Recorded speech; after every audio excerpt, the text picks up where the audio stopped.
Hi hello அஸ்ஸலாமு அலைக்கும் வணக்கம் வெல்கம் டு Rjcornor. நம்ம இன்னைக்கு இந்த வீடியோவில் பார்க்க போகிறது வந்துட்டு இஃப்தாருக்கு ஒரு ஈஸியான ஸ்நாக் ரெசிபி தான் பின்வேல் சமோசா. அது எப்படி பண்ணுறதுன்னு பார்க்குறதுக்கு முன்னாடி கமெண்ட்ஸை படிச்சிடலாம். அதில் ஃபஸ்ட்டு குட்டி இளநீ முடியல மதுரமுத்துவோட தங்கச்சி போல ருசானுக்கான்னு சொல்லியிருக்கீங்க. மதுரமுத்துவா இல்லை ஜிபி முத்துவாங்கிறத கிளியர் பண்ணிடுங்க. அண்ட் அடுத்தது அடமச்சி நீ லாஸ்ட்டில் சைஸாக கிளம்புற பார்த்தியா, அதுதான் மச்சி ஹைலைட்ஸ்ன்னு சொல்லியிருக்காங்க. டார்க் ஃப்ராட் பாய் வேறு என்ன பண்ணுவாங்க, பின்னாடி வேறு தாத்தாக்கு ஈடு கொடுக்கறதுக்காகவே அவங்க ஓடிட்டுருக்காங்க. ஏன்னா தடி எடுத்துகிட்டு வந்துட்டுருக்காரு. அண்ட் அடுத்து நம்ம பார்க்க போகிறது பின்வேல் சமோசா பண்ணுறது. அதுக்கு ஃபஸ்ட்டு 2 கப் கோதுமை எடுத்துருக்கேன். நீங்கள் விருப்பப்பட்டால் மைதாவை யூஸ் பண்ணலாம். அடுத்தது கொஞ்சம் ஆயில் எடுத்துக்கலாம். ஆயில் இல்லைன்னா நெய்யும் கூட சேர்த்துக்கலாம்.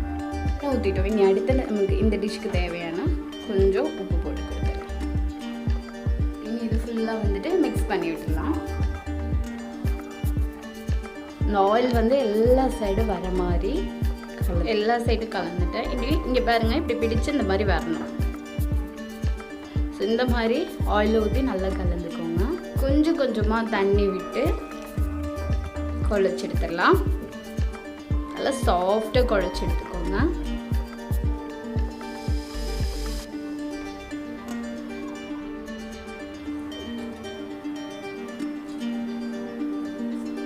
கொஞ்சமாக மேலே ஆயில் விட்டுக்கலாம்.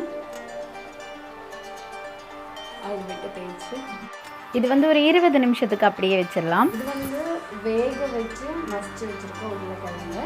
இனி இதில் போட வேண்டிய இன்க்ரீடியன்ஸ் பார்த்துடலாம். ஃபஸ்ட்டு ஒரு பெரிய வெங்காயத்தை வந்து குட்டி குட்டியாக கட் பண்ணி எடுத்துருக்கேன். என்னது இதை சேர்த்துடலாம். அடுத்து கொஞ்சம் கருவேப்பிலை வந்து இதே மாதிரி பொடி பொடியாக கட் பண்ணி அடியே சேர்த்துடலாம். அடுத்து சில்லி ஃப்ளேக்ஸ், இது ஆப்ஷனல் தான். சில்லி ஃப்ளேக்ஸ் இல்லைன்னா நீங்கள் வந்து மிளகாய் தூள் ஆட் பண்ணிக்கோங்க. இது வந்துட்டு சாட் மசாலா, இதுவும் இது கூட சேர்த்துடலாம். ஆல்ரெடி நம்ம உருளைக்கிழங்கு வேக வச்சப்போ போட்டிருப்போம். இப்போது இதுக்கு தேவையாக கொஞ்சமாக சேர்த்துக்கலாம். இனி இதெல்லாம் வந்துட்டு நல்லா மிக்ஸ் பண்ணி எடுத்துக்கலாம். எல்லா சைடும் எல்லா மசாலாஸ் வர மாதிரி மிக்ஸ் பண்ணிக்கோங்க. இதை நல்லா குழச்சி எடுத்துட்டோம். இனி அடுத்து என்ன பண்ணுறது பார்க்கலாம். இப்போ ஒரு 20 நிமிஷத்துக்கு அப்புறம் நம்ம மாவை எப்படி இருக்குன்னு பார்த்துடலாம். நம்ம பிசைஞ்சு வச்ச மாவு பார்த்திங்கன்னா இப்போ கொஞ்சம் நல்லாவே சாஃப்டாக இருக்குது. ஆனால் இது ஒரு தடவை கூடயும் நல்லா பிசைஞ்சு எடுத்துக்கலாம்.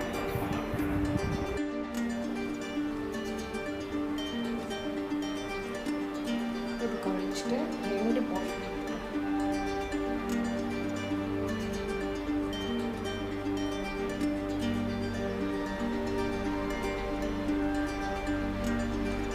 இதே மாதிரி 2 போர்ஷன் எடுத்துக்கலாம்.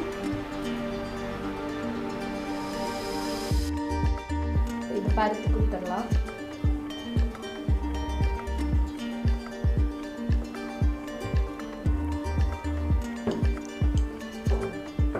இதே மாதிரி ரொம்ப இந்த சைஸுக்கு வந்து பருத்திக்கலாம்.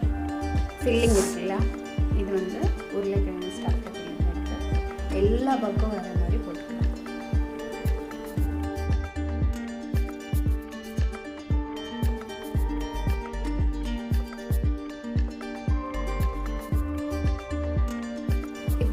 எல்லா பக்கம் வர மாதிரி இப்போ இந்த ஃபில்லிங் போட்டாச்சு. இது வந்து சிக்கன், இது ஜஸ்ட் ஆப்ஷனல் தான்.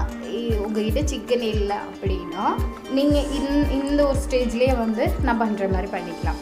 இது வந்து ஜஸ்ட் அப்படியே இதுக்கு பதிலாக நீங்கள் மட்டன் பீஃப் எது வேணாலும் போட்டுக்கலாம். இது என்ன பண்ணணும் அப்படின்னா ஃபஸ்ட்டு கொஞ்சம் ரோல்,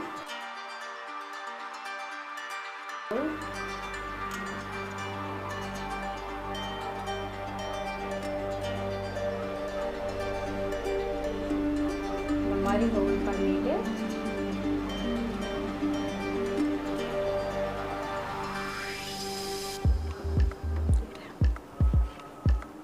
ரெண்டு கார்னர் கட் பண்ணி எடுத்துட்டு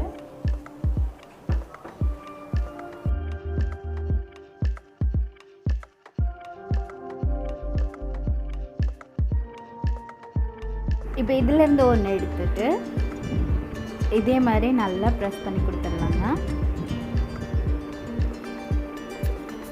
இந்த மாதிரி நல்லா ப்ரெஸ் பண்ணி கொடுத்துடலாம். இனி இதே மாதிரியே எல்லா வீலையும் ரெடி பண்ணிடலாம். இப்போ நம்ம எல்லா வீல்ஸும் இங்கே ரெடி ஆகிடுச்சு. இனி இது ஃப்ரை பண்ணி எடுத்துடலாம். ஃபஸ்ட்டு ஒரு பவுலில் எடுத்துகிட்டு அதில் 2 டேபிள் ஸ்பூன் மைதா ஆட் பண்ணிக்கலாம்.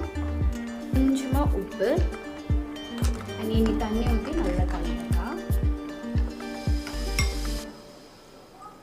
ஸோ இந்த பதத்துக்கு கொண்டு வந்துடலாம். இங்கே பார்த்தீங்கன்னா ஏன்னா நம்ம இதில் டிப் பண்ணி தான் நம்ம பொரிக்க போகிறோம். இப்போ பின்வீல் சமோசா பொரிக்கிறதுக்கு எண்ணெய் வந்து ரொம்ப சூடாக இருக்குது. இந்த பின்வீலை பொரிச்சு எடுத்துடலாம். அதுக்கு ஃபஸ்ட்டு இந்த பேட்டரில் சமோசா எடுத்து போட்டு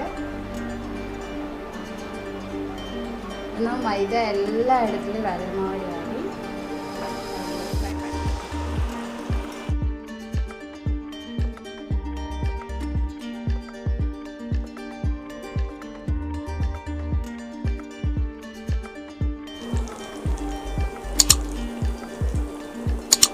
இப்போது இன்னொரு சைடு திருப்பி போட்டுடலாம்.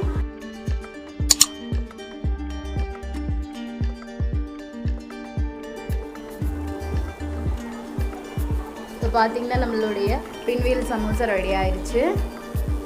எடுத்துடலாம். இனி இப்போ பார்த்தீங்கன்னா நம்மளுடைய சூப்பரான பின்வீல் சமோசா இங்கே ரெடி ஆகிருக்கு. இனி நம்ம ஒரு வீல் எடுத்துகிட்டு இங்கே பாருங்கள், இது பார்க்க வெளியே எவ்வளோ கிறிஸ்பியாக இருக்குது. அது உள்ள பார்த்துக்கோங்க எவ்வளோ சாஃப்டாக இருக்குது.